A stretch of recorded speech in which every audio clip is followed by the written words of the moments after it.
اللہ لا الہ الا ہو، اللہ وہ ہستی ہے جس سوا کوئی الہ نہیں۔ الحی، وہ زندہ و جاوید ہے، از خود زندہ ہے، اور باقی جو بھی ہے ما سوی اللہ اس کو تھام کر رکھنا۔ یہ دو جو اسماء ہیں اللہ تعالیٰ کے، ان کے بارے میں یہ حدیث آپ کو اس کتاب میں مل جائے گی کہ حضور نے فرمایا کہ اللہ تعالیٰ کا ایک اسم اعظم ہے کہ اس کے حوالے سے جب کوئی دعا کی جاتی ہے تو وہ ضرور قبول، لیکن حضور نے یہ نہیں بتایا کہ وہ کون سا ہے۔ نشاندہی کر دی وہ قرآن کی تھی، سورہ بقرہ میں ہے، سورہ آل عمران میں ہے، اور سورہ طٰہٰ میں۔ یہ بالکل ایسے ہی ہے جیسے رمضان میں ليلۃ القدر ہے، اور وہ ليلۃ القدر خیر من الف شہر، تعین کے ساتھ نہیں بتایا۔ البتہ یہ کہ رمضان میں ہے، تلاش کرو، پوری رمضان کی راتیں جا کر گزارو۔ اگر تمہیں معلوم ہو ليلۃ القدر کتنی قیمتی ہے تو اس کے لیے 30 راتیں جاگنا کوئی بڑی بات تو نہیں، جبکہ وہ 1000 سال سے افضل ہے۔ اچھا یہ نہیں تو چلو 10 دن آخری عشرے میں تلاش کرو، چلو اور کمی کر دیتے ہیں آخری عشرے کے جو طاق راتیں، لیکن یہ تعین سے نہیں بتایا۔ لیکن یہ کہ کچھ ایسے اشارے 27ویں شب کے بارے میں گمان غالب ہے لوگوں کو، لیکن حضور نے نہیں بتایا صراحت کے ساتھ۔ بالکل وہی معاملہ یہاں ہے کہ حضور نے یہ فرما دیا کہ اس میں اعظم ایک ہے اللہ، جس کے حوالے سے جو دعا کی جائے گی لازماً قبول ہوگی، اور وہ 3 سوروں میں۔ اب اس کی تحقیق یہ تو وہ یہ نام ہے، یہ 2 الفاظ، 2 نام اللہ کے اس طرح جڑ کر بریکٹ کی حیثیت سے سورہ بقرہ میں ہے، وہ تو ہم پڑھ رہے ہیں اس وقت، سورہ آل عمران کی پہلی ہی آیت میں ہے، دوسری آیت میں پہلی آیت تو الف لام میم حروف مقطعات پر مشتمل ہے، لیکن دوسری آیت میں یہ دونوں ہیں، اور پھر سورہ طٰہٰ میں الحی۔ اعوذ باللہ من الشیطان الرجیم، بسم اللہ الرحمن الرحیم، الف لام میم، اللہ لا الہ الا هو الحی القیوم، نزل علیک الکتاب بالحق مصدقا لما بین یدیہ وانزل التوراة والانجیل من قبل هدى للناس وانزل الفرقان ان الذین کفروا بآیات اللہ لهم عذاب شدید واللہ عزیز ذو انتقام۔ صدق اللہ العظیم۔ رب اشرح لي صدری ویسر لي امری واحلل عقدۃ من لسانی یفقہوا قولی۔ اللہم ربنا الہمنا رشدنا واعذنا من شرور انفسنا، اللہم ارنا الحق حقا وارزقنا اتباعہ وارنا الباطل باطلا وارزقنا اجتنابہ، اللہم وفقنا لما تحب وترضى، اللہم ربنا آنس وحشتنا فی قبورنا وارحمنا بالقرآن العظیم، اللہم اجعلہ لنا اماما ونورا وہدا ورحمہ، اللہم ذکرنا منہ ما نسینا وعلمنا منہ ما جہلنا وارزقنا تلاوتہ آناء اللیل وآناء النہار واجعلہ لنا حجتا یا رب العالمین، آمین۔ الف لام میم یہ حروف مقطعات ہیں جن کے بارے میں اجمالی گفتگو سورہ بقرہ کے آغاز میں ہم کر چکے۔ اللہ لا الہ الا هو الحی القیوم، یہ الفاظ آیت الکرسی کے آغاز میں سورہ بقرہ میں آ چکے۔ ایک بات نوٹ کر لیجئے کہ ایک حدیث میں آتا ہے کہ اللہ کا ایک اسم اعظم ہے کہ جس کے حوالے سے اگر کوئی چیز اللہ سے مانگی جائے تو وہ ضرور دیتا ہے، لیکن اس کو حضور نے بتایا نہیں کہ وہ اسم اعظم کون سا۔ کچھ اشارے کیے، جیسے رمضان میں ایک شب ہے ليلۃ القدر جو 1000 مہینوں سے افضل ہے، تعین کے ساتھ نہیں بتایا وہ کون سی، تاکہ تلاش کرو، زیادہ ذوق و شوق کا معاملہ ہو۔ لیکن جو اشارات آپ نے کیے ہیں اس سے اندازہ ہوتا ہے، کیونکہ یہ فرمایا گیا کہ یہ 3 صورتوں میں ہے، سورہ بقرہ میں، سورہ آل عمران میں اور سورہ طٰہٰ میں، وہ الفاظ الحی القیوم جو مشترک ہیں، سورہ بقرہ میں آیت الکرسی میں آئے ہیں، آل عمران میں یہاں دوسری آیت میں موجود ہیں، اور سورہ طٰہٰ کے بھی شروع کے اندر موجود ہے۔ نزل علیک الکتاب بالحق، اس نے نازل فرمائی ہے، اس اللہ نے جس کے سوا کوئی معبود نہیں، جو الحی ہے القیوم ہے۔ اس میں اشارہ ہو رہا ہے اس کلام کی عظمت کی طرف کہ جان لو یہ کلام کس کا ہے، کس نے اتارا ہے۔ نزل علیک الکتاب بالحق، اس نے نازل فرمائی ہے یہ کتاب اے نبی آپ پر حق کے ساتھ، اور یہاں نوٹ کیجیے نزلہ ہے، نزل ینزل تنزیلا، انزلہ نہیں آیا ہے، مصدقا لما بین یدیہ، اور یہ تصدیق کرتے ہوئے آئی ہے اس کی جو اس کے سامنے موجود ہے، تورات اور انجیل۔ اور یہ کہ 2 اعتبارات سے تصدیق ہے کہ یہ قرآن تصدیق کرتا ہے ان کی کہ وہ اللہ کی کتابیں تھیں جن میں تحریف ہو گئی، لیکن یہ کہ قرآن اور حضور مصداق بن کر آئے ہیں ان پیشین گوئیوں کا جو ان کتابوں میں تھی۔ وَأَنزَلَ التَّوْرَاةَ وَالْإِنجِيلَ مِن قَبْلُ هُدًى لِّلنَّاسِ، اسی طرح اللہ نے اس سے پہلے لوگوں کی ہدایت کے لیے تورات اور انجیل نازل فرمائی تھی۔ وَأَنزَلَ الْفُرْقَانَ، اور اللہ نے فرقان اتارا۔ فرقان قرآن مجید کے لیے بھی ہے، فرقان تورات کے لیے بھی ہے، فرقان معجزات کے لیے بھی ہے۔ ہر وہ شے یوم الفرقان ہم سورہ انفال میں پڑھیں گے غور، غزوہ بدر کے دن کو کہا گیا جو شے بالکل مبرہن کر دے، حق و باطل کے مابین امتیاز قائم کر دے، وہ فرقان۔ لیکن یہاں اب تہدید کا انداز ہے، دھمکی کا انداز ہے۔ ان الذین کفروا بآیات اللہ، یہ دنیا کی دوسری کتابوں کا معاملہ نہ سمجھو کہ اسے مان لیا تب بھی کوئی حرج نہیں، نہیں مانا تب بھی کوئی حرج نہیں، اگر پڑھنے پر طبیعت راغب ہوئی تو بھی کوئی بات نہیں راغب ہے تو مت پڑھو، کوئی الزام نہیں۔ یہ کتاب ویسی نہیں، بلکہ یہ کتاب تو اب اگر نہیں مانو گے، ایمان نہیں لاؤ گے تو ان الذین کفروا بآیات اللہ لہم عذاب شدید، تو ان کے لیے بہت سخت سزا ہوگی۔ واللہ عزیز ذو انتقام، اور اللہ تعالیٰ زبردست ہے، انتقام لینے والا۔ یہ لفظ بہت اہم ہے کہ اللہ تعالیٰ جہاں رؤوف ہے، رحیم ہے، شفیق ہے، غفور ہے، ستار ہے، لیکن ساتھ ہی شدید ذو انتقام بھی ہے، عزوز ذو انتقام بھی ہے، شدید العقاب بھی ہے۔ یہ دونوں شانیں اللہ کی ذہن میں رہنی چاہیے۔ ان اللہ لا یخفی علیہ شیء فی الارض ولا فی السماء، یقیناً اللہ پر کوئی شے مخفی نہیں ہے، نہ آسمان کی نہ زمین کی۔ هو الذی یصورکم فی الارحام کیف یشاء، پہلی چیز اللہ کے علم سے متعلق تھی اور یہ اللہ کی قدرت سے متعلق ہے۔ وہی ہے کہ جو تمہاری نقشہ کشی کر دیتا ہے، صورت بنا دیتا ہے تمہاری ماؤں کے رحموں میں جیسا چاہتا۔ کسی کے پاس چوائس نہیں ہے کہ وہ اپنا نقشہ خود بنائے۔ لا الہ الا هو العزیز الحکیم، اس کے سوا کوئی معبود نہیں، اور یہ کہ وہی العزیز ہے اور الحکیم۔ هو الذی انزل علیک الکتاب منہ آیات محکمات ہن ام الکتاب واخر متشابہات، وہی ہے جس نے آپ پر یہ کتاب نازل فرمائی۔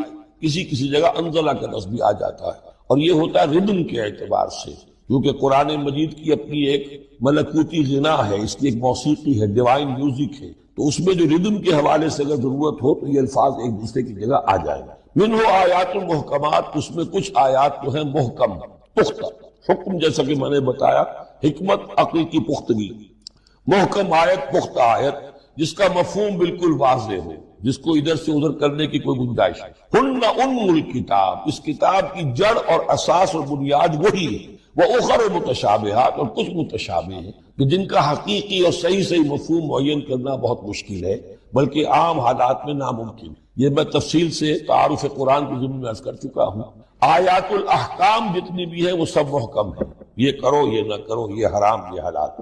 لیکن یہ کہ جو بھی آیات ہیں کہ جن میں بحث ہے عالم غیب، اللہ کی ذات و صفات، کیا تصور کریں؟ اللہ کا ہاتھ، اللہ کا چہرہ، اللہ کی کرسی، اللہ کا عرش، کیا تصور کریں؟ اسی طریقے سے فرشتے عالم غیب کی شے ہیں۔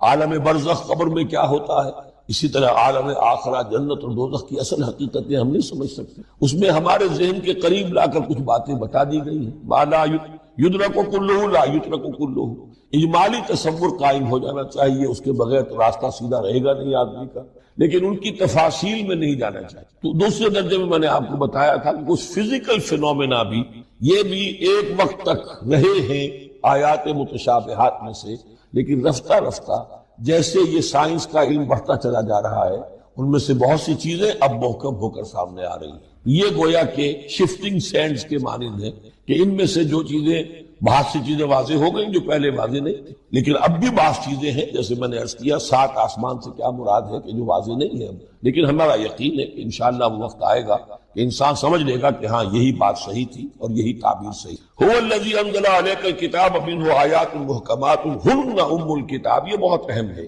اصل جو ہے جڑ کتاب کی، اس لیے کہ کتاب کے بارے میں عرض کر چکا ہوں کہ وہ ہے مجموعہ احکام۔ کتاب جیسا کہ ہم نے سورہ بقرہ میں دیکھا جہاں حکم آیا کتب علیکم کتب علیکم کتب علیکم، تو کتاب کی جڑ اور اساس میں وہ وہی ہے۔ وَأُخَرُ مُتَشَابِهَاتٌ فَأَمَّا الَّذِينَ فِي قُلُوبِهِمْ زَيْغٌ، تو وہ لوگ جن کے دلوں میں کجی ہوتی ہے، اب وہ یہ ہے کہ وہ کوئی خاص بات نہیں نکالنی ہے تاکہ اپنی ذہانت و فطانت کا جو ہے ڈنکا بجوایا جا سکے، یا کوئی اور فساد پیدا کرنا ہے، کوئی فتنہ پیدا کرنا ہے، ذہن ٹیڑھا ہو چکا ہے، اب اس ٹیڑھے ذہن کے لیے کوئی دلیل چاہیے قرآن سے، اب وہ متشابہات کے چکر میں لگیں گے، ان کے پیچھے پڑیں گے کہ کسی کے مفہوم کو میں اپنے من پسند مفہوم کی طرف موڑ سکوں۔ فَأَمَّا الَّذِينَ فِي قُلُوبِهِمْ زَيْغٌ فَيَتَّبِعُونَ مَا تَشَابَهَ مِنْهُ، تو وہ لوگ کہ جن کے دلوں میں کجی ہے وہ پیچھے لگتے ہیں ان کے کہ جو متشابہ ہیں ان میں سے، ابتغاء الفتنۃ، یا تو فتنہ اٹھانا چاہتے ہیں فتنے کی تلاش میں، وابتغاء تاویلہ، اور تلاش کرنے کے لیے کہ اس کی اصل حقیقت، اصل منشا، اصل مراد، یعنی یہ بھی ہو سکتا ہے کسی کا علمی ذوق ہی ایسا ہو جائے، اور یہ بھی ہو سکتا ہے کہ ایک شخص کی فطرت میں کجی ہو۔ وما یعلم تاویلہ الا اللہ، حالانکہ ان کا حقیقی مفہوم اللہ کے سوا کوئی نہیں جانتا۔ والراسخون فی العلم یقولون، اور جو لوگ علم میں راسخ ہیں، پختہ ہیں، جن کی جڑیں گہری ہو چکی ہیں علم میں، وہ کیا کہتے ہیں؟ یقولون آمنا بہ کل من عند ربنا، ہم ایمان لائے اس کتاب پر، قرآن پر، یہ کل کا کل ہمارے رب کی طرف سے ہے۔ جو بات صاف سمجھ میں آ گئی ہے اس پر عمل کریں گے، جو بات پوری طرح سمجھ میں نہیں آ رہی ہے انتظار کریں، لیکن یہ اجمالی یقین رکھیں گے کہ یہ ہے اللہ کی کتاب۔ آمنا بہ کل من عند ربنا وما یذکر الا اولو الالباب، لیکن یہ صحیح روش اور یہ نصیحت نہیں حاصل کر سکتے مگر وہی کہ جو ہوش مند ہے، عقل مند ہے۔ اور سب سے بڑی ہوش مندی یہ ہے کہ انسان اپنی عقل کی لیمیٹیشنز کو جاننا، میری عقل کی حدود کیا ہے، عقل کہاں تک جا سکتی۔ اگر انسان اپنی عقل کی حدود کو نہیں جانتا تو وہ پھر اولو الالباب میں سے نہیں۔ عقل بڑی شے ہے لیکن یہ کہ اس کی حدود ہیں، ایک حد سے آگے یہ عقل تجاوز نہیں کر سکتی۔ گزر جا عقل سے آگے کہ یہ نور چراغ راہ ہے، منزل نہیں، منزل تک پہنچانے والی شے جو ہے وہ عقل نہیں، وہ قلب پہنچائے گا۔ لیکن یہ کہ بہرحال عقل ایک روشنی دیتی ہے، حقیقت کی طرف اشارے کر۔ ربنا لا تزغ قلوبنا بعد اذ ہدیتنا، اور ان کا یہ قول ہوتا ہے اولو الالباب کا، اے رب ہمارے دلوں کو کج نہ ہونے دیجو اس کے بعد کہ تو نے ہمیں ہدایت دے دی ہے۔ وہب لنا من لدنک رحمہ، اور ہمیں تو خاص اپنے خزانہ فضل سے رحمت عطا فرما، انک انت الوہاب، یقیناً تو ہی سب کچھ دینے والا ہے، تیری بارگاہ سے ملے گا۔ ربنا انک جامع الناس لیوم لا ریب فیہ، اے رب ہمارے یقیناً تو جمع کرنے والا ہے لوگوں کو اس دن جس دن میں کوئی شک نہیں، قیامت کا دن، یوم القیامہ۔ ان اللہ لا یخلف المیعاد، یقیناً اللہ تعالی اس وعدے کے خلاف نہیں کرے گا، اپنے وعدے کی خلاف ورزی نہیں کرتا، لہذا جو اس نے بتایا ہے کہ وہ دن آئے گا وہ آ کر ہے۔ هو العبادہ، دعا جو ہے وہ عبادت کا جوہر ہے، عبادت کی روح ہے، بلکہ یہ کہ اصل عبادت جو ہے وہ دعا ہی ہے۔ لہذا توحید سے دعا کیا ہے؟ لا تدعو مع اللہ احدا، اللہ کے ساتھ کسی اور کو مت پکارو۔ یہ سورہ جن کی آیت ہے۔ یعنی یہ ہے کہ ایک تو یہ کہ آپ اللہ کو پکار ہی رہے اپنے دیویوں کو، دیوتاؤں کو، اپنے لات کو، عزا کو، منات کو، ہبل کو، وہ تو اور دور کی بات ہو گئی۔ ایک ہے شرک فی الدعا، اللہ کو بھی پکار رہے اور کسی اور کو بھی پکار رہے۔ اب وہ کوئی اولیاء اللہ بھی ہو سکتے ہیں، کوئی ملائکہ ہو سکتے ہیں، کوئی انبیاء کی ارواح ہو سکتی ہے، کسی کو پکارنا کسی کا بھی ہوگا۔ دعا لا تدعو مع اللہ احدا، اور یہ در حقیقت ہم جب ہر رکعت جو ہے نماز کی ایاک نعبد و ایاک نستعین، پروردگار ہم صرف تیری ہی بندگی کرتے ہیں اور کرتے رہیں گے، اور صرف تجھ ہی سے مدد مانگتے ہیں اور مانگتے رہیں گے، یہ ہمارا قول و قرار ہے، یہ ہمارا عہد ہے اللہ کے ساتھ، اس کے خلاف نہ ہو، کسی کو پکارنے کی اجازت نہیں ہے۔ یہاں ایک باریک نکتہ سمجھ لیجئے، ایک ہے کسی کو پکارنا، کسی سے مدد چاہنا، کسی سے کسی کام کے اندر جو ہے کوئی امداد کی خواہش کرنا، جو کہ ہو دنیاوی جو معمولات ہیں، جو عام ہمارے قواعد ہیں، ظاہری مادی اسباب و وسائل کے درجے میں، وہ شرک نہیں ہے۔ میں کسی سے کہتا ہوں مجھے ذرا پانی پلا دو، یہ بھی ایک دعا ہے، استمداد ہے، مدد آپ نے مانگی ہے، اس سے اپنی ایک ضرورت پوری کرنے کے لیے کہا ہے، لیکن کیا ہے یہ کہ گھڑا ہے، وہاں رکھا ہوا ہے، وہاں پانی ہے، اس میں سے پانی لائے گا وہ دے دو۔ جو ظاہری قوانین طبیعہ جو ہے ان کے دائرے کے اندر کوئی دعا، کوئی استمداد، کوئی استعانت، کوئی استغاثہ، اس میں کوئی حرج نہیں۔ غیبی اعتبار سے کسی کے ساتھ بھی کوئی دعا کی جائے گی اللہ کے سوا، وہ شرک ہے۔ وہ استدعا ہو، استغاثہ ہو، استعانت ہو، استمداد ہو، استنصار ہو، کچھ بھی ہو، غیبی طور دنیا کے معروف طریقوں میں اور جو ہمارے طبعی قوانین ہیں ان کے دائروں کے اندر مدد مانگنا، اس میں قطعاً کوئی شرک نہیں، یہ توحید ہے۔ البتہ اس میں بھی ایک باریک نکتہ ہے، ایک بزرگ تھے جو فوت ہو گئے، انہوں نے یہ بات مجھے جس طرح سمجھائی تھی وہ آج بھی میں ان کا مشکور ہوں، کہ دنیا میں عام قاعدے قانون کے تحت بھی کسی سے کچھ کہنا کہ بھائی میرا یہ کام آپ کر دیجئے، آپ کر سکتے ہیں، ایک دفعہ کہنا جائز ہے، دوسری مرتبہ یاد دلا دینا کہ شاید بھول گئے، وہ بھی جائز ہے، تیسری مرتبہ کہنا شرک ہو جائے گا، اور اس میں الہا و زاری کرنا اور خوشامدیں کرنا اور گڑ گڑانا، یہ تو شرک ہے۔ تم نے یہ سمجھا ہے کہ تمہارا کام یہی کر سکتا ہے، کام کرنے والا تو اللہ ہے، لا فاعل فی الحقیقت ولا مؤثر الا اللہ، حضور نے فرمایا کہ اگر تمہیں جوتا باندھنے کا تسبہ درکار ہو تب بھی اللہ سے مانگو، کسی کے سامنے سوال کا جو ہاتھ جو ہے وہ دراز نہ کرو۔ اللہ نے تمہیں ایک عزت نفس دی ہے، اس عزت نفس کو دہلا نہ بناؤ، کسی کے سامنے جو ہے اپنا ہاتھ پھیلا دینا، اپنی عزت نفس جو ہے تو ختم کر دینا ہے، مت مانگو کسی سے۔ لیکن یہ کہ ٹھیک ہے دنیا میں کام چلتا ہے۔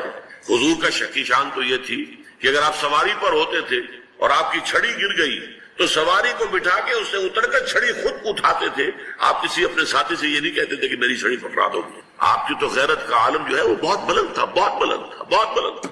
لیکن دنیا میں عام طریقے سے یہ کہ ٹھیک ہے بھئی آپ ایک کام ہے آپ کر سکتے ہیں، یہ کر دیجیے، اس نے کہہ دیا ٹھیک ہے میں کروں گا، پھر بھول گیا یا کچھ اور ہوا، دوسری مرتبہ یاد دہانی کرا دی، تیسری مرتبہ جو ہے انہوں نے کہا کہ پھر اس میں شرک کی بو آنے لگتی ہے کہ معلوم ہوتا ہے کہ آپ نے سمجھا ہے کہ اسی کو اختیار حاصل ہے، یہی مقتدر ہے، اسی کو آپ کا کام کرنے کا جو ہے وہ پوری قوت اور قدرت حاصل ہے، اور یہ چیز جو ہے یہ شرک کی بو اس میں سے آنی شروع ہو جاتی ہے۔ لیکن یہ ہے معاملہ سارا جو اسباب عادیہ کے تحت، اس سے ماورا آپ کسی کو نہیں پکار سکتے۔ میں معذرت کے ساتھ عرض کروں گا اگر کسی کے جذبات کو ٹھیس پہنچے، آپ شیخ عبد القادر جیلانی رحمۃ اللہ علیہ کو نہیں پکار سکتے، محمد رسول اللہ کو نہیں پکار سکتے۔ اور واقعہ یہ ہے کہ محمد رسول اللہ کو تو پکارا بھی نہیں جاتا، پکارتے لوگ ہیں زیادہ حضرت علی کو، یا علی مدد۔ شرک دیکھیے سب سے بات نکتے کی بتا دوں آپ کو، فرشتے کو تو ہم مانتے ہیں نا،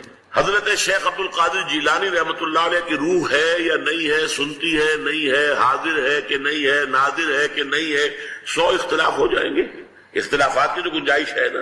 فرشتہ ہے یا نہیں ہے، وہ تو فرشتہ تو ہے، آپ کے دونوں کندھوں پہ بیٹھا ہوا ہے، کرامن کاتبین ہے کہ نہیں ہے، یرسل علیکم حفظہ، آپ کے جو باڈی گارڈ اللہ فرشتہ نہیں بھیجتا، لیکن آپ فرشتے سے بھی نہیں کہہ سکتے کہ میرا یہ کام کرو۔ فرشتے کے وجود پہ تو کوئی شک نہیں ہے، یا جبرائیل میرا یہ کام کرو، قطعاً نہیں، غلط، شرک۔ لا تدعو مع اللہ احدا، اللہ کے سوا پکارنا کسی کو نہیں، دعا کسی سے نہیں ہے، استغاثہ کسی کا نہیں ہے، استعانت کسی سے نہیں ہے، استمداد کسی سے نہیں ہے، استنصار کسی سے نہیں ہے سوائے اللہ۔ وعلم آدم الاسماء كلها، اور اللہ نے سکھا دیے آدم کو نام کل کے کل، ثم عرضهم على الملائکہ، پھر پیش کیا ان کو فرشتوں کے سامنے۔ عرضهم ظاہر بات ہے یہاں حضرت آدم مراد نہیں ہے، بلکہ وہ اشیاء یا وہ اشخاص، اس کی وضاحت میں بعد میں کروں گا، جن کے نام حضرت آدم کو سکھائے گئے۔ فقال انبئونی باسماء هؤلاء ان کنتم صادقین، اور فرمایا فرشتوں سے کہ اب مجھے بتاؤ ان کے نام اگر تم صادق ہو، اور صادق کا لفظ عربی زبان میں صرف سچ کے لیے نہیں آتا، درست ہونا کسی شے کا، اگر تمہارا خیال صحیح ہے، اگر تمہارا موقف درست ہے تو ان کے نام مجھے۔ اسی طرح کذب جو ہے جھوٹ، وہ جھوٹ کے لیے بھی آتا ہے جبکہ آدمی جان بوجھ کر کوئی خلاف حقیقت بات کہہ رہا ہو یا بیان کر رہا ہو، اور اگر مغالطے میں بھی آ کر کوئی شخص خلاف حقیقت بات کر رہا ہو، خلاف واقعہ بات کر رہا ہو، تو اس پر بھی کذب کا اطلاق ہو جاتا ہے۔ تو یہ صدق اور کذب جو ہے اردو میں ہم ان کا جو مفہوم سمجھتے ہیں عربی میں اس سے وسیع تر ہے۔ تو فرمایا کہ ثم عرضهم على الملائکۃ فقال انبئونی باسماء هؤلاء ان کنتم صادقین قالوا سبحانك لا علم لنا الا ما علمتنا، فرشتوں نے عرض کیا تو پاک ہے اور ہمیں کوئی علم حاصل نہیں ہے سوائے اس کے کہ جو تو نے ہمیں علم عطا کیا، انک انت العلیم الحکیم، یقیناً تو ہی ہے کل علم رکھنے والا اور پوری حکمت کا احاطہ کرنے والا۔ یہاں پر جو اسلوب حصر کا ہے، انک انت العلیم، یقیناً تو ہی واحد ہستی ہے کہ جو پورے علم کا احاطہ کرتی ہے، جس کے پاس کل علم ہے، ہر شے جس کے علم میں ہے، اور الحکیم جو حکمت کا بھی احاطہ کرنے والی ذات ہے، وہ تو ہی ہے اور تیری ہی ذات ہے واحد۔ قال یا آدم انبئہم باسمائہم، اللہ نے فرمایا کہ اے آدم اب بتاؤ انہیں ان کے نام۔ فلما انباہم باسمائہم، تو جب آدم نے بتا دیے انہیں ان کے نام، قال الم اقل لکم انی اعلم غیب السماوات والارض، اللہ تعالیٰ نے فرمایا کیا میں نے تم سے نہیں کہا تھا کہ میں جانتا ہوں آسمانوں اور زمین کا ہر چھپی ہوئی شے کو، میں جانتا ہوں کل غیب کو آسمانوں کے اور زمین کے، انی اعلم غیب السماوات والارض وعالم ما تبدون وما کنتم تکتمون، اور میں جانتا ہوں جو کچھ کہ تم ظاہر کر رہے تھے اور جو کچھ کہ تم چھپا رہے۔ اب یہ چند آیات جو ہیں اس میں ایک ہی مضمون آیا ہے تو اس پر بحثیت مجموعی ہم کلام کریں گے۔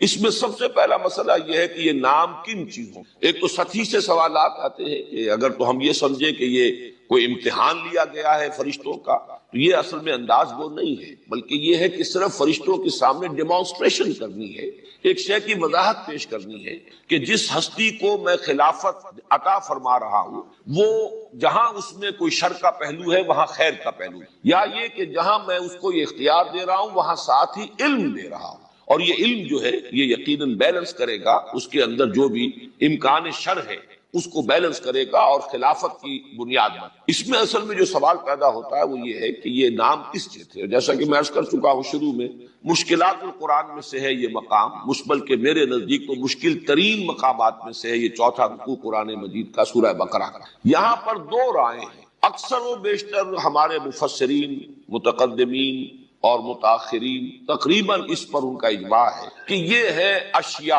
اشیاء کے نام اور ان کے خواص، صرف نام نہیں بلکہ ان کے خواص، ان کی خاصیتیں، ان کی پراپرٹیز، اس لیے کہ جو انسان کا جو علم ہے انسانی علم، اس لیے کہ علم دو ہے، ایک علم ہے انسانی علم یا جس کو ہم کہیں گے مادی علم، جو انسان حاصل کرتا ہے اپنے حواس کے ذریعے سے، اور پھر عقل کے حواس جو ہے ہمارے معلومات فراہم کرتے ہیں، سینس ڈیٹا جسے ہم کہتے ہیں، وہ ڈیٹا فراہم ہو گیا، آنکھ نے دیکھا، کان نے سنا، کہیں کچھ چکھا، کچھ چھوا، کچھ سونگھا، مختلف جو ہمارے ذرائع ہیں اس سے ہم نے کچھ معلومات حاصل کی، ان معلومات کو پھر مرتب کیا، اس سے استدلال، استنباط، اس سے پھر استدلال کرتے ہوئے اور استخراج کرتے ہوئے پھر بہت سی چیزیں جو ہے مزید معلومات جو پہلے سے غیر معلوم تھی ان حقیقتوں تک بھی انسان اپنے منطق کے ذریعے سے، غور و فکر کے ذریعے سے، استدلال کے ذریعے سے پہنچ جاتا ہے۔ یہ انسانی علم، تو انسانی علم، اور جس کو خاص طور پر آج کے اعتبار سے آپ کہیے مادی علم یا سائنسی علم، اس لیے کہ اسی میں پھر اضافہ ہو جاتا ہے فلسفیانہ علم کا بھی،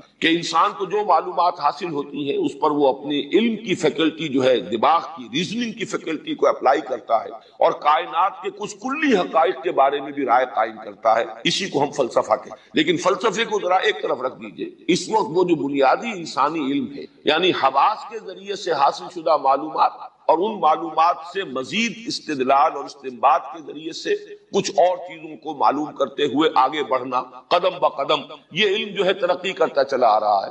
جیسے کہ آپ کو معلوم ہے کہ کبھی شاید اتفاقاً ہی ہوا ہو کہ دو پتھر آپس میں ٹکرائے ہوں اور چنگاری پیدا ہو گئی ہو، جس انسان نے پہلی مرتبہ اس کا مشاہدہ کیا ہوگا تو ایک بہت بڑا اکتشاف ہوا اس کے سامنے، بڑا انکشاف ہوا، اور اس کے بعد وہ جو ہے پتھروں کو ٹکرا کر چنگاری پیدا کر کے آگ کی دریافت ہو گئی، جو ایک بہت بڑی سورس تھی انرجی کی، یہی واحد سورس ہوگی پہلے، اور بہت بڑا موجد قرار پایا ہوگا وہ انسان جس نے آگ دریافت۔ اسی طریقے سے رفتہ رفتہ یہ سبھی دیکھتے رہے ہوں گے کہ اوپر سے پھل درختوں کے جو ہے گرتے ہیں زمین کی طرف آتے ہیں، لیکن ایک سائنسدان نے بیٹھ کر دیکھا، مشاہدہ کیا، اس سے نتیجہ نکالا کہ معلوم ہوتا ہے کہ زمین میں کوئی قوت ہے، کوئی کشش ثقل ہے کہ جو ان چیزوں کو اپنی طرف کھینچتی ہے، یا یہ کہ اس آگ کے اوپر پانی اگر کبھی کسی نے رکھا ہو دیگچی میں اور وہ اس نے کہیں دیکھا ہو کہ وہ بھاپ کی وجہ سے اس کا ڈھکن جو ہے دیگچی کا وہ ہل رہا ہے۔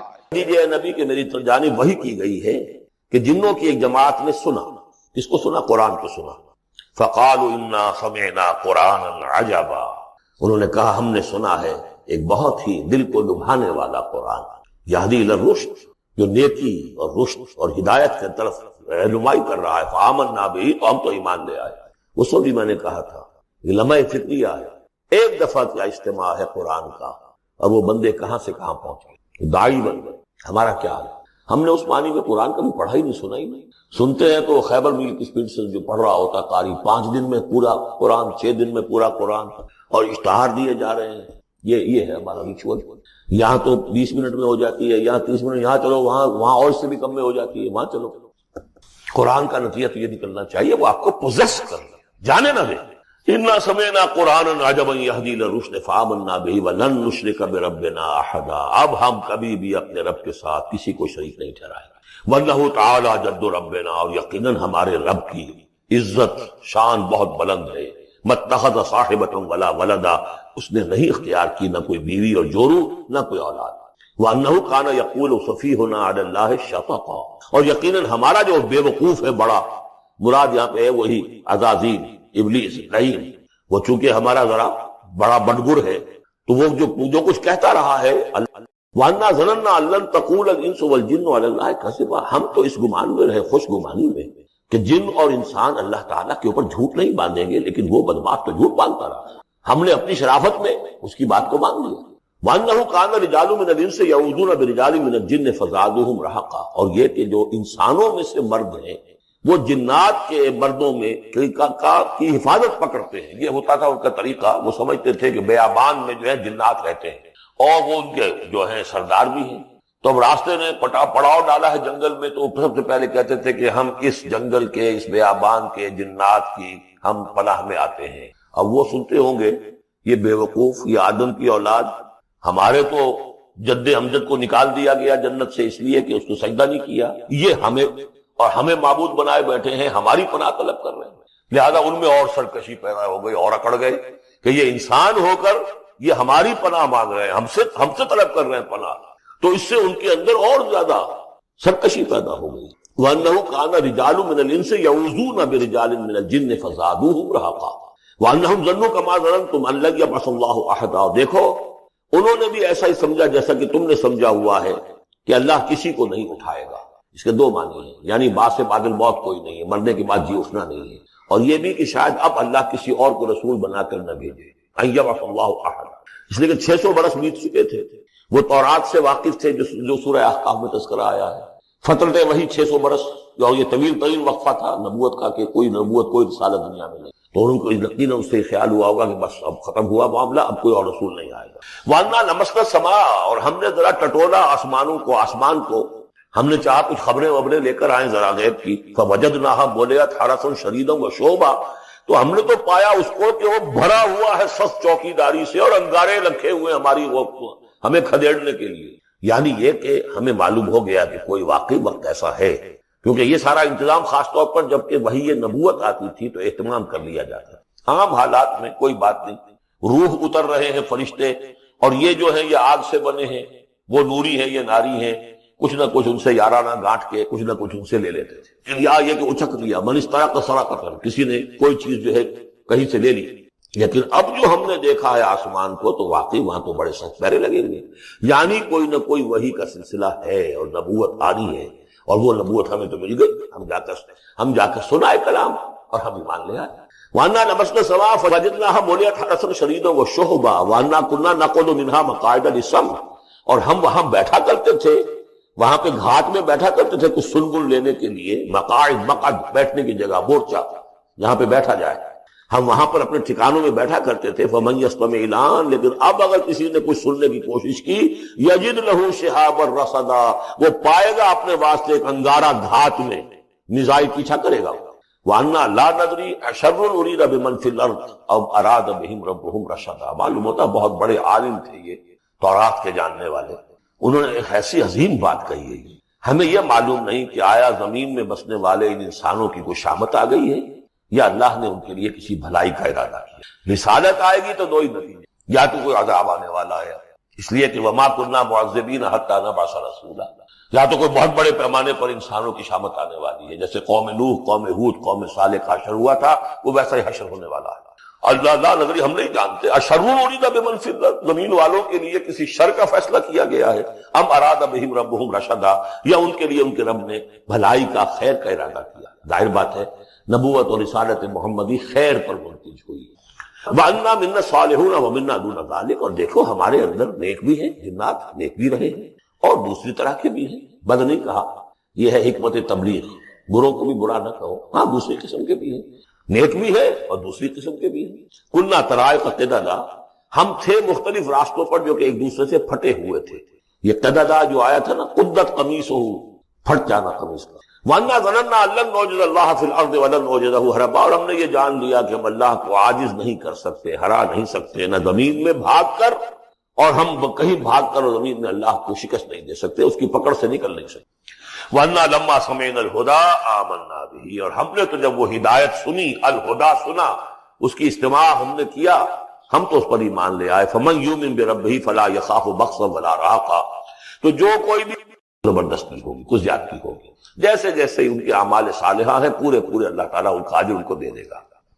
وَأَنَّا مِنَّا الْمُسْلِمُونَ وَمِنَّا الْقَاسِطُونَ. اور دیکھو ہمارے اندر وہ بھی ہیں جو فرما بردار ہیں، اور وہ بھی ہیں جو بے انصافی.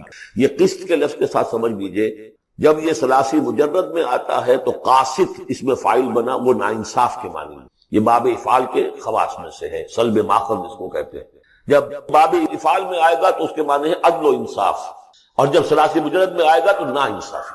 قاسطون فمن اسلم فاولئک تحروا رشدا، جو لوگ اسلام لے آئے، اطاعت قبول کر لی، تو انہوں نے تو گویا کہ ڈھونڈ نکالی خیر کی راہ، نیکی کی راہ انہوں نے تلاش کر لی۔ وَأَمَّا الْقَاسِطُونَ، اور جو بے انصاف ہے، فَكَانُوا لِجَهَنَّمَ حَطَبًا، وہ لوگ جو ہے تو جہنم کا ایندھن بن کر رہیں گے۔ یہاں تک ان کی تقریر ہے جو انہوں نے تبلیغ کی ہے۔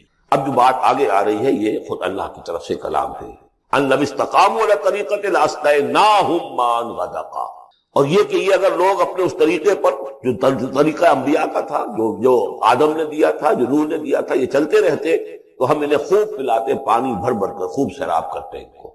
یہاں لفظ طریقت آیا ہے قرآن میں، شریعت، طریقت۔ ثم جعلناک علی شریعت من الامر، شریعت اور یہ طریقت دونوں کا مفہوم ایک ہے، طریقہ اور شریعت، لیکن یہ کہ اس کا استعمال ہو رہا ہے کہ شریعت سے مراد لی جاتی ہے جو دین کی کا قانون ہے، اس کے ظاہری پہلو، قانونی پہلو، اور طریقت اسی کے باطنی پہلو کا نام ہے کہ ایک نماز ہے، وضو کیسے کرو گے، کیا فرائض ہیں، کیا نوافل ہیں، کیا کام رہ گیا تو وضو نہیں ہوا، یہ شریعت بتائے گی، یہ آپ کو فقیہ بتائیں گے، یہ آپ کو مفتی حضرات بتائیں گے۔ لیکن نماز کی اصل روح تو ہے خشوع اور خضوع، حضور قلب، یہ پھر طریقت کی طرف منتقل کر دیا گیا، بدقسمتی سے پھر ان کو پھاڑ دیا گیا، وہ علیحدہ علیحدہ ہو گئے۔ یہ سب چیزیں یکجا ہونی چاہیے۔ اور جو ہمارے اولین صوفیاء ہیں وہ بہت بڑے عالم بھی تھے، ایسے نہیں تھے کہ صرف صوفی، وہ بہت بڑے مفتی بھی ہوتے تھے، بلکہ اولین اس دور میں بھی جو میں نے آپ کو بتایا تھا کہ قاضی ثناء اللہ پانی پتی رحمۃ اللہ علیہ، وہ مفتی بھی ہیں، مفسر بھی ہیں، محدث بھی ہیں، اور بہت بڑے مرشد بھی ہیں۔ میرزا مظہر جانے جانا شہید کے خلیفہ ہیں، اور یہ سب شیخ احمد سرہندی رحمۃ اللہ علیہ کا جو سلسلہ ہے، سلسلہ مجددیہ نقشبندیہ، اس کے بزرگ وہ ہیں، وہ جامع صفات لوگ۔ لنفتنہم فیہ، اور یہ بھی جو ہم کو پانی پلاتے اور سیراب کرتے، یہ بھی اس لیے تاکہ ان کو اور جانچے اور پرکھے اور امتحان لیں۔ ایک امتحان غربت میں ہے، ایک امتحان کمنگری میں ہے، ایک امتحان فاقے میں ہو رہا ہے، ایک امتحان ہو رہا ہے کہ کثرت سے ہم نے دے رکھا ہے۔ وَمَن يُعْرِضْ عَن ذِكْرِ رَبِّهِ، اور جو کوئی بھی اعراض کرے گا اپنے رب کے ذکر سے، يَسْلُكْهُ عَذَابًا صَعَدًا، تو وہ چلے گا، وہ ڈال دے گا اس کو چڑھتے عذاب میں، اللہ تعالیٰ ایسے عذاب میں صعدا جس کی شدت بڑھتی چلی جائے گی۔ وَأَنَّ الْمَسَاجِدَ لِلَّهِ فَلَا تَدْعُوا مَعَ اللَّهِ أَحَدًا، اور دیکھو مسجدیں اللہ کے لیے ہیں۔ مسجد سے مراد مسجد سجدے کی جگہ بھی ہے، اور مسجد سے مراد سجدے کے یہ اعضاء بھی ہیں، یہ پیشانی اور یہ ناک اور یہ ہاتھ اور یہ پاؤں، ایڑیاں اور وہ پنجے، یہ سارے جو ہیں یہ سجدے کے جو جسم کے حصے ہیں۔ یہ مسجدیں بھی اور سجدے کی جگہ بھی للہ ہے، سب اللہ کی ملکیت ہے۔ فلا تدعوا مع اللہ احد، اللہ کے ساتھ کسی اور الہ کو مت پکارو۔ وانہ لما قام عبد اللہ یدعوہ قالوا یکونون علیہ لبدا، اور یہ اب یہاں پھر قول آ گیا ہے انہی کا جنات کا کہ جب وہ عبداللہ کو ہم نے دیکھا، وہ کھڑا تھا، وہ قرآن پڑھ رہا تھا، وہ نماز پڑھا رہا تھا، لما قام عبداللہ یدعوہ، اسے پکار رہا تھا اللہ کو، اللہ کا بندہ، قالوا یکونون علیہ لبدا، وہ تو ایسے ہو رہے تھے سننے والے گویا کہ اس کے اوپر ٹھٹ کے ٹھٹ جمع ہو جائیں گے وہاں پر، لیکن یہ کہ وہ ایمان نہیں لا رہے تھے۔ قل انما ادعو ربی، کہہ دیجئے اے نبی صلی اللہ علیہ وسلم، دیکھو میں پکارتا ہوں اپنے رب کو، ولا اشرک بہ احدا، اس کے سوا میں کسی اور کو شریک کرنے کے لیے تیار نہیں۔ قل انی لا املک لکم ضرا ولا رشدا، کہہ دیجئے مجھے کوئی اختیار حاصل نہیں ہے تمہارے لیے، نہ کسی نقصان کا اور نہ کسی راہ پر لانے کا، میں تمہیں ہدایت نہیں دے سکتا۔ وہ آیت یاد کر دیجئے، انک لا تہدی من احببت ولیکن اللہ یہدی من یشاء، اے نبی آپ ہدایت نہیں دے سکتے جسے بھی چاہیں، وہ تو اللہ ہی ہدایت دیتا ہے جس کو چاہتا ہے۔ قل انی لن یجیرنی من اللہ احد ولن اجد من دونہ ملتحدا، کہہ دیجئے میں ہرگز نہ پاؤں گا کہ مجھے اللہ کے سوا کوئی پناہ دے سکے، یجیرنی من اللہ احد، اللہ کی پکڑ سے بچانے کے لیے مجھے کوئی پناہ دے سکے میں نہیں پاؤں گا، ولن اجد من دونہ ملتحدا، اور اللہ کے سوا میں کہیں جو ہے کوئی اپنا سر چھپانے کی جگہ نہیں پاؤں گا، الا بلاغا من اللہ، فریضہ انجام دوں، اگر میں نے یہ کام نہیں کیا تو میں پکڑا جاؤں گا۔ فَلَنَسْأَلَنَّ الَّذِينَ أُرْسِلَ إِلَيْهِمْ وَلَنَسْأَلَنَّ الْمُرْسَلِينَ، ہم تو پوچھ کر رہیں گے ان سے بھی جن کی طرف رسولوں کو بھیجا، اور پوچھ کر رہیں گے رسولوں سے بھی۔ وَمَنْ يَعْصِ اللَّهَ وَرَسُولَهُ، جو کوئی بھی اللہ اور اس کے رسول کی نافرمانی کرے گا، فَإِنَّ لَهُ نَارَ جَهَنَّمَ خَالِدِينَ فِيهَا أَبَدًا، تو اس کے لیے تو پھر جہنم کی آگ ہے جس میں وہ ہمیشہ ہمیش رہے گا۔ حَتَّى إِذَا رَأَوْا مَا يُوعَدُونَ، یہاں تک کہ جب وہ دیکھیں گے جس چیز کی انہیں دھمکی دی جا رہی ہے، فَسَيَعْلَمُونَ مَنْ أَضْعَفُ نَاصِرًا وَأَقَلُّ عَدَدًا، اس وقت انہیں معلوم ہو جائے گا کون کمزور ہے مددگاروں کے اعتبار سے اور کون اقلیت میں ہے تعداد کے اعتبار سے۔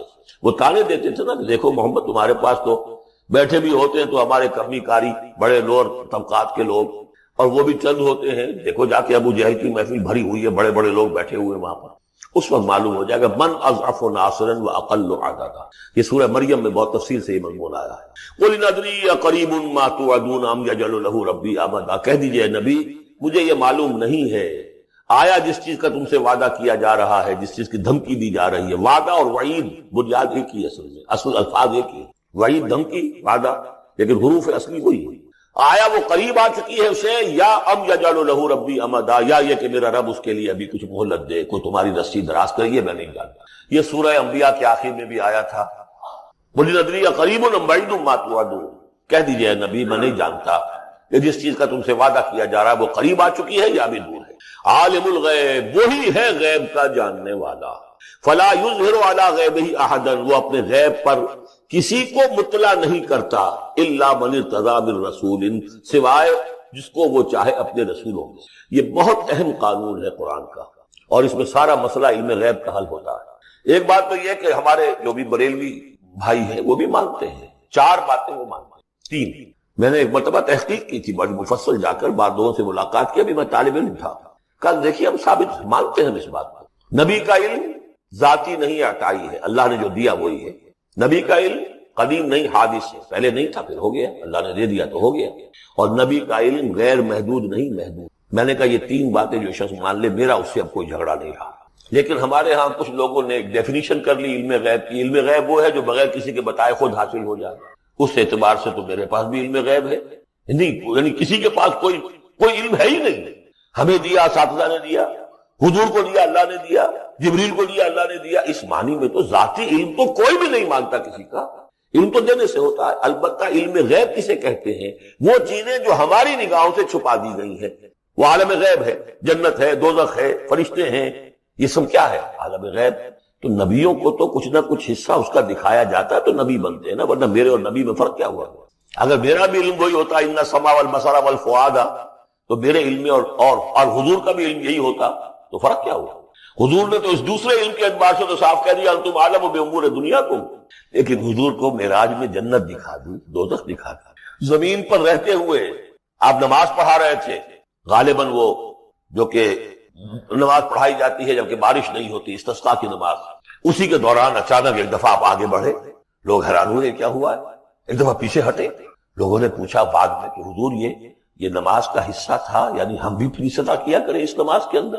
فرمایا نہیں، اصل میں میرے سامنے جنت لے آئی گئی، اب بے اختیار میرا ہاتھ بڑھ گیا کہ میں اس کا پھل توڑ دوں، اور میرے سامنے اس کے بعد دوزخ لے آئی گئی، اور اس کا جو بمکا آیا گرمی کا، اس سے میں بے اختیار پیچھے ہٹا۔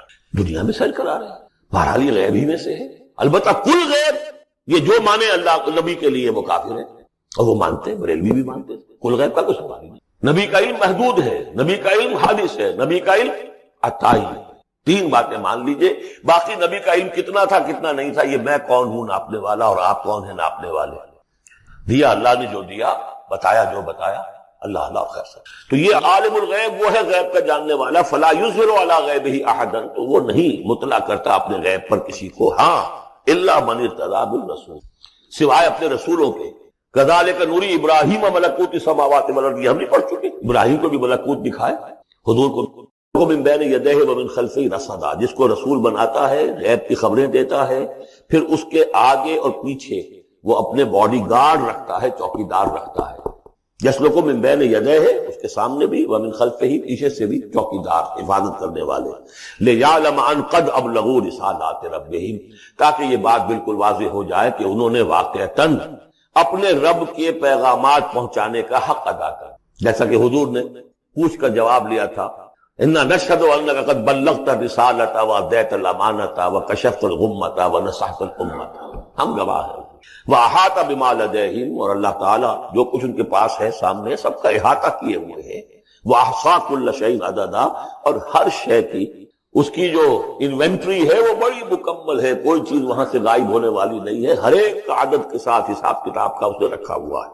تو اسے اندازہ ہوا کہ یہ کوئی طاقت ہے اس کے اندر، کوئی قوت ہے جو اس ڈھکن کو ہلا رہی ہے، چنانچہ بھاپ اس کے اندر جو قوت اللہ نے رکھی ہوئی وہ انسان کو معلوم ہو، اسٹیم انجن دریافت ہو گئے. یہ تدریجاً ارتقا ہو رہا ہے انسانی. لیکن اس علم کو اگر آپ دیکھیں گے تو وہ کیا ہے؟ انسان کا مشاہدہ، کوئی شے، کوئی فینومینن اس نے دیکھا، پھر اس کے لیے کوئی نام تجویز، کوئی عنوان، اور یہ ناموں کے ذریعے ہی سے انسان نے اپنی معلومات کو منضبط کیا، مرتب کیا. انہی کے حوالے سے پھر یہ علم جو ہے ایک نسل سے اگلی نسل کو منتقل ہوا. تو یہ علم الاسماء جو حضرت آدم علیہ السلام کو دے دیا گیا، اور یہاں اس کو شامل رکھ لیجئے کہ یہ پوٹینشلی گویا کہ پورا وہ علم حضرت آدم کو دے دیا. یہ اسی کی ایکسفولیشن ہے، اسی کا ظہور ہے جو تدریجاً ہو رہا ہے. اس کو ہم یوں بھی تعبیر کر سکتے ہیں کہ اس علم کی جو کہ حاصل کرنے کے جو ذرائع ہیں، جو آلات ہیں، وہ آدم کو عطا کر دی. سمع، ان السمع والبصر والفؤاد کل اولئک کان عنہ مسئولا، ان میں وہ استعداد تھی.